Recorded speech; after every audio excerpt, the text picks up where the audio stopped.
आप सुन रहे हैं it's perfectly normal by Ruby H Harris Hindi audio book. यह किताब बच्चों और किशोरों के लिए लिखी गई है, जो शरीर में होने वाले बदलाव, सेक्स, रिश्ते और हेल्थ के बारे में सही और वैज्ञानिक जानकारी देती है। इसका मकसद है शर्म या डर नहीं, समझ और जागरूकता पैदा करना। ये कहानी है हर उस बच्चे की जो बड़े होने की राह पर है। ये उन सवालों की कहानी है जो अक्सर जुबान पर नहीं आते, लेकिन दिल और दिमाग में हर रोज उठते हैं। ये उन शरीरों की कहानी है जो बदल रहे हैं, उन भावनाओं की जो अचानक उमड़ आती हैं, और उन रिश्तों की जो नए आकार ले रहे हैं। ये कहानी हमें बताती है कि इन सब के बीच सबसे बड़ी बात यह है कि ये सब बिल्कुल सामान्य है। बिल्कुल।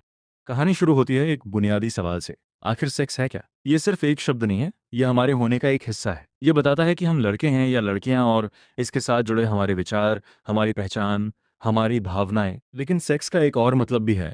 ये जीवन की शुरुआत है, बच्चे पैदा करने की प्रक्रिया है। हमारे शरीर में कुछ खास अंग होते हैं जो इसे संभव बनते हैं। लड़कियों के पास योनि और अंडाशय होते हैं, लड़कों के पास लिंग और अंडकोश। ये अंग बाकी अंगों की तरह नहीं है, ये हर लड़के और लड़की में अलग अलग होते हैं। कुछ हिस्से शरीर के अंदर छुपे होते हैं तो कुछ बाहर, लेकिन ये सब हमारी पहचान का हिस्सा है। जैसे जैसे बच्चे बड़े होते हैं, उनके शरीर में बदलाव आने लगते हैं। ये बदलाव धीरे धीरे आते हैं, एक दिन में नहीं। लड़कियां आमतौर पर 9 से 11 साल की उम्र में इस सफ़र की शुरुआत करती हैं, और लड़के करीब 1 साल बाद। इन बदलावों के पीछे होते हैं हार्मोन, यानी शरीर के भीतर बने रासायनिक संदेशवाहक। दिमाग ये संदेश भेजता है और अंडाशय या अंडकोश जाग उठते हैं। लड़कियों में एस्ट्रोजन और प्रोजेस्टेरोन बनने लगते हैं, लड़कों में टेस्टोस्टेरोन। ये हार्मोन ही हैं जो शरीर को ढालते हैं और साथ ही मूड को भी उतार चढ़ाव पर ले जाते हैं। लड़कियों के शरीर में कई बदलाव आते हैं। उनके अंडाशय बड़े होते हैं, उनकी त्वचा और बालों में तैलीयता बढ़ जाती है, पसीना आने लगता है। अचानक एक दिन उन्हें लगता है कि वे पिछले साल से कहीं ज्यादा लंबी हो गई हैं।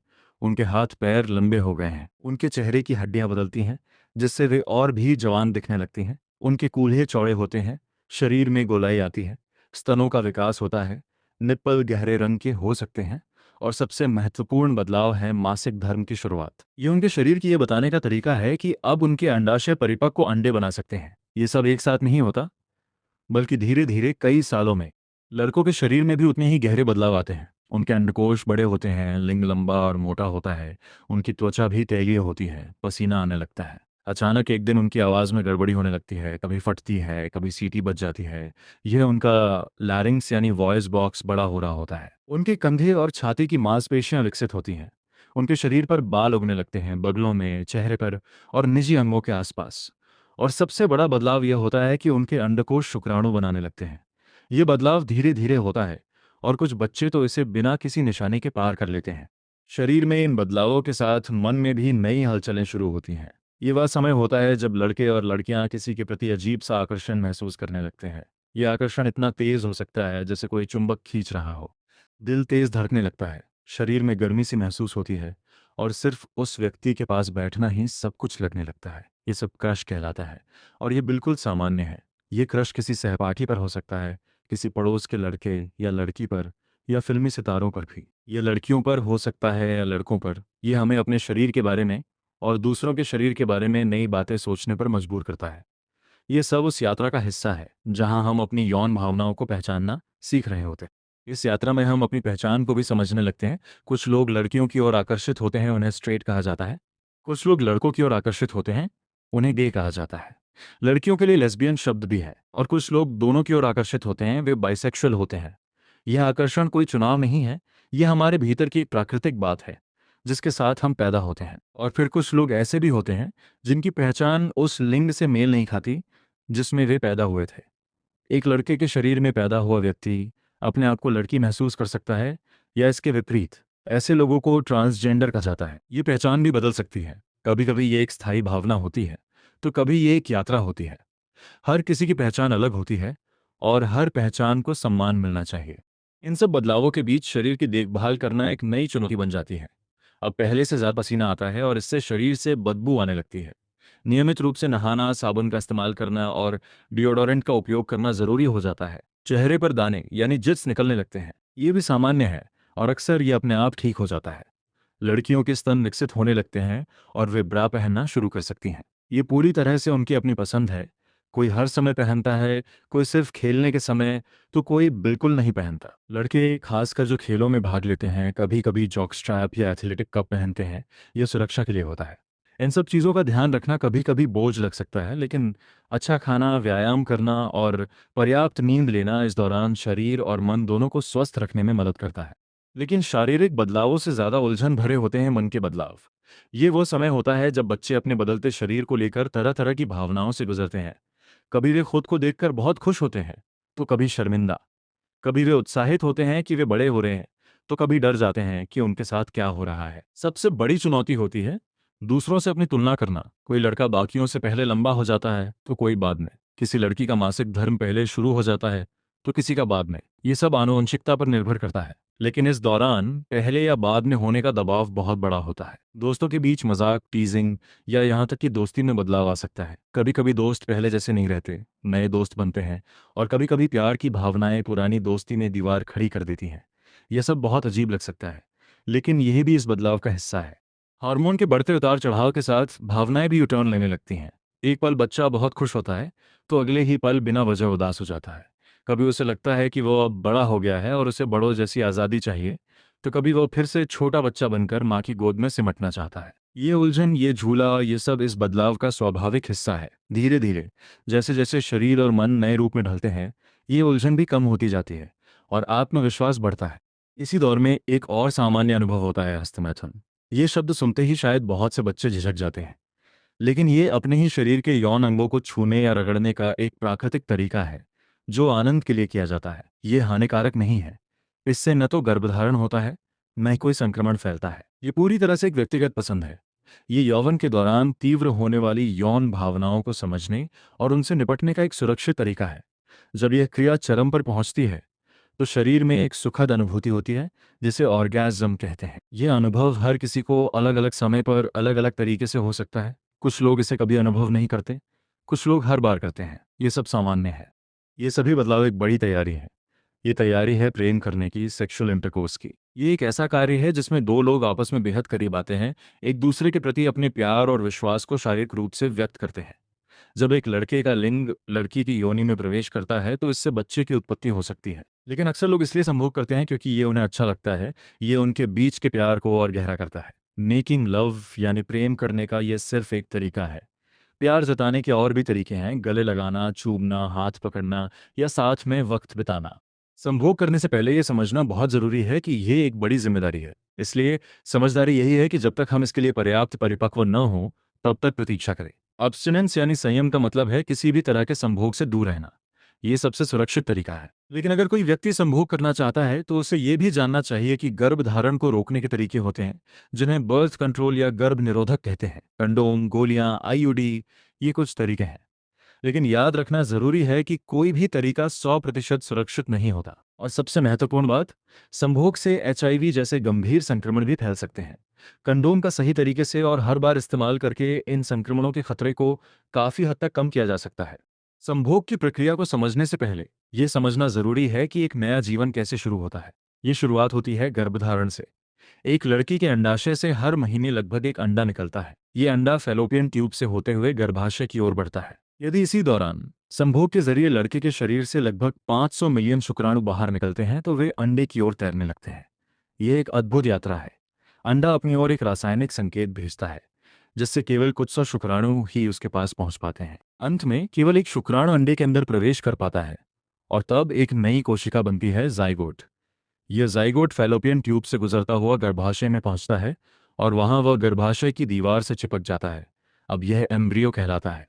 अगले 9 महीनों में यह एम्ब्रियो धीरे धीरे विकसित होता है। 2 महीने बाद इसे फीटस कहा जाने लगता है। यह फीटस गर्भाशय के अंदर एक थैली में रहता है, जिसे एमनियोटिक सैक कहते हैं। ये थैली गर्म पानी से भरी होती है, जो बच्चे को सुरक्षा देती है। बच्चे को ऑक्सीजन और पोषण प्लेसेंटा यानी गर्भनाल के जरिए मिलता है, जो बच्चे को माँ के शरीर से जोड़ती है। माँ के खाने पीने, उसकी सेहत का सीधा असर बच्चे पर पड़ता है। इसलिए गर्भावस्था में धूम्रपान, शराब और अन्य नशीले पदार्थों से दूर रहना बेहद जरूरी है। 9 महीने बाद जन्म का समय आता है। यह एक रोमांचक और थकाऊ यात्रा होती है। माँ के गर्भाशय की मांसपेशियां सिकुड़ने लगती हैं, और यह सिकुड़न लेबर कहलाती है। ये कुछ घंटों से लेकर 1 दिन से भी ज्यादा समय तक चल सकती है। जब बच्चा बाहर आने के लिए तैयार होता है तो गर्भाशय के मुंह से पानी निकलता है। फिर माँ के जोर लगाने से बच्चा योनि के रास्ते से बाहर आता है। ये वेजाइनल बर्थ कहलाता है। कभी कभी बच्चा पैरों की तरफ से आता है, इसे ब्रीच बर्थ कहते हैं। और कभी कभी अगर सामान्य तरीके से बच्चे का जन्म मुश्किल हो तो डॉक्टर माँ के पेट में चीरा लगाकर बच्चे को बाहर निकालते हैं। इसे सी सेक्शन कहते हैं। बच्चे के जन्म के बाद सबसे पहले वो अपनी पहली सांस लेता है। उसकी नाल अम्बिलिकल कॉर्ड को काट दिया जाता है। उसे साफ किया जाता है, तौलिया लपेटा जाता है और माँ बाप की गोद में दिया जाता है। वह पल अविस्मरणीय होता है। कुछ परिवारों में लड़के के जन्म के कुछ दिनों बाद सर्कमसीजन या खतना किया जाता है, जो धार्मिक या स्वास्थ्य कारणों से होता है। कभी कभी बच्चे 9 महीने पूरे होने से पहले पैदा हो जाते हैं। उन्हें प्रीमेच्योर बेबी कहा जाता है। उन्हें विशेष देखभाल की ज़रूरत होती है और वे कुछ समय तक इंक्यूबेटर नामक मशीन में रहते हैं, जब तक वे इतने मजबूत न हो जाएं कि घर जा सकें। लेकिन बच्चे पैदा होने के और भी तरीके हैं। कभी कभी कोई जोड़ा स्वाभाविक रूप से गर्भधारण नहीं कर पाता। तब doctor in vitro fertilisation IVF की मदद लेते हैं, जिसमें लैब में अंडे और शुक्राणु को मिलाया जाता है और फिर बनने वाले भ्रूण को गर्भाशय में रख दिया जाता है। अगर किसी महिला के अंडे काम नहीं कर रहे तो वह किसी दूसरी महिला से अंडा ले सकती है। अगर शुक्राणु कमजोर हैं या उनकी संख्या कम है तो आर्टिफिशियल इंसेमिनेशन की मदद ली जा सकती है। कभी कभी पुरुष या महिला अपने अंडे या शुक्राणु को सुरक्षित रखवा लेते हैं ताकि वे बाद में उनका उपयोग कर सकें। और कभी कभी कोई दूसरी महिला सरोगेट किसी और के लिए बच्चे को जन्म देती है। और सबसे अलग तरीका है गोद लेना यानी एडॉप्शन। ये एक कानूनी प्रक्रिया है जिसमें एक परिवार किसी दूसरे के बच्चे को अपना बना लेता है। इन सभी तरीकों में एक बात समान है, बच्चे की देखभाल और प्यार करने का अनुभव अद्भुत होता है। हालांकि हर बच्चे का जन्म चाहा हुआ नहीं होता। कभी कभी किसी कारणवश गर्भावस्था को समाप्त करने का निर्णय लेना पड़ता है। इसे अबॉर्शन कहा जाता है। ये एक चिकित्सकीय प्रक्रिया है जो अक्सर गर्भावस्था के पहले 3 महीनों में की जाती है। ये क्लिनिक या अस्पताल में प्रशिक्षित डॉक्टरों द्वारा की जाती है। इसके पीछे कई कारण हो सकते हैं। माँ की जान को खतरा हो, बच्चे में कोई गंभीर बीमारी हो, माँ बाप के पास बच्चे की परवरिश के लिए साधन न हो, गर्भावस्था अनचाही हो या बलात्कार का शिकार हुई कोई लड़की गर्भवती हो जाए। ये एक बहुत ही संवेदनशील और व्यक्तिगत निर्णय होता है। दुनिया के अलग अलग देशों में और यहाँ तक कि अमेरिका के अलग अलग राज्यों में इस पर कानून अलग अलग हैं। 1973 में अमेरिकी सुप्रीम कोर्ट के एक ऐतिहासिक फैसले रो बनाम वेड ने महिलाओं को एबॉर्शन का अधिकार दिया था। लेकिन तब से इसमें कई बदलाव हुए हैं। कुछ राज्यों में माता पिता की अनुमति जरूरी होती है, कुछ में काउंसलिंग करानी पड़ती है, कुछ में इंतजार की अवधि तय है। ये एक जटिल मुद्दा है और इस पर लोगों की राय बहुत अलग अलग होती है। बच्चों को ये सब जानने का अधिकार है और आज के दौर में उनके पास जानकारी का सबसे बड़ा स्रोत है इंटरनेट। लेकिन इंटरनेट एक दोधारी तलवार है। यहाँ जानकारी तो भरपूर है, लेकिन गलत और हानिकारक जानकारी भी उतनी ही है। इसलिए बच्चों को इंटरनेट का इस्तेमाल समझदारी से करना सीखना चाहिए। वे टेक्सटिंग, मैसेजिंग, ईमेल के जरिए दोस्तों और परिवार से जुड़े रह सकते हैं, लेकिन ये याद रखना ज़रूरी है कि एक बार ऑनलाइन कुछ साझा कर दिया तो वो हमेशा के लिए वहाँ रह जाता है। कभी भी निजी जानकारी जैसे पता, फ़ोन नंबर, स्कूल का नाम या अपनी तस्वीरें किसी अजनबी के साथ साझा न करें। अगर कोई ऑनलाइन परेशान करे या अजीब संदेश भेजे तो तुरंत किसी भरोसेमंद बड़े व्यक्ति को बताएं। सेक्सटिंग यानी अश्लील संदेश या तस्वीरें भेजना बहुत खतरनाक हो सकता है, क्योंकि ये चीज़ें दूसरों तक पहुंच सकती हैं और कानूनी मुसीबत भी खड़ी कर सकती हैं। और सबसे महत्वपूर्ण, साइबर बुलिंग यानी ऑनलाइन धमकाना बहुत दर्दनाक होता है। हमेशा याद रखें, दूसरों के साथ वैसा ही व्यवहार करें जैसा आप अपने लिए चाहते हैं। लेकिन दुनिया में कुछ लोग ऐसे भी होते हैं जो दूसरों के साथ बुरा व्यवहार करते हैं, यहाँ तक कि यौन दुर्व्यवहार भी करते हैं। सेक्सुअल अब्यूज यानी यौन शोषण तब होता है जब कोई व्यक्ति, खासकर जो बड़ा या ताकतवर हो, किसी और के साथ यौन रूप से गलत व्यवहार करता है। ये अनचाही यौन टिप्पणियां करना हो सकता है या किसी के निजी अंगों को अनुचित तरीके से छूना। ये अक्सर किसी ऐसे व्यक्ति द्वारा किया जाता है जिसे बच्चा जानता है, परिवार का कोई सदस्य, दोस्त या रिश्तेदार। ये भ्रमित करने वाला हो सकता है क्योंकि कभी कभी ऐसा व्यवहार प्यार भरा भी लग सकता है, लेकिन यह गलत है। हर किसी को अपने शरीर पर अधिकार है।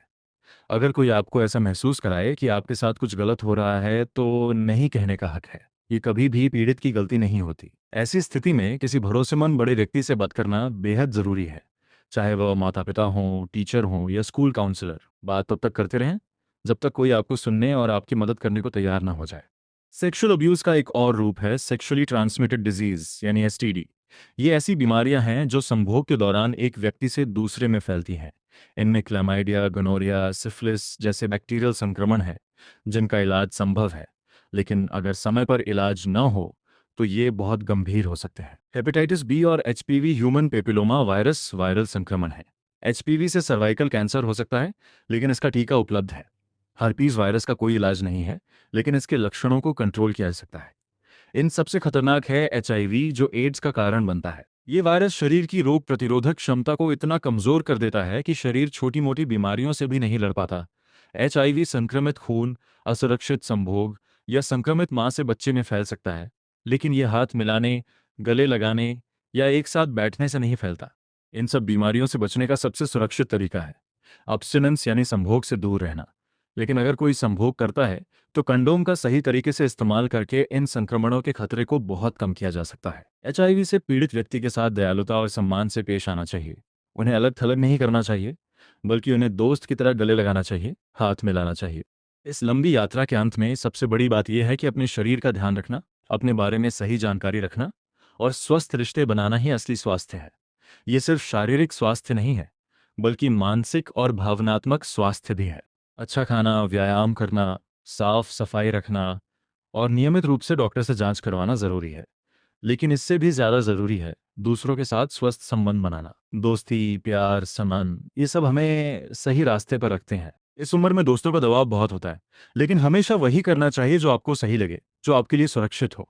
अपने शरीर और अपने मन की बात सुनना सीखें। और याद रखें, शरीर और सेक्स के बारे में सोचना, जानना और यहाँ तक कि इस बारे में बात करना, ये सब बिल्कुल सामान्य है। ये हमारे बड़े होने का, एक जिम्मेदार इंसान बनने का और खुद को समझने का सबसे खूबसूरत हिस्सा है। ये कहानी हमें बताती है कि हर शरीर अलग है, हर यात्रा अलग है और हर व्यक्ति अद्वितीय है, और यही सबसे सामान्य बात है। ऐसी ही दिल को छू लेने वाली किताबों से जुड़ने के लिए हमारे चैनल को सब्सक्राइब करें, क्योंकि अच्छी किताबें दिल ही नहीं, रूह तक उतर जाती हैं। धन्यवाद।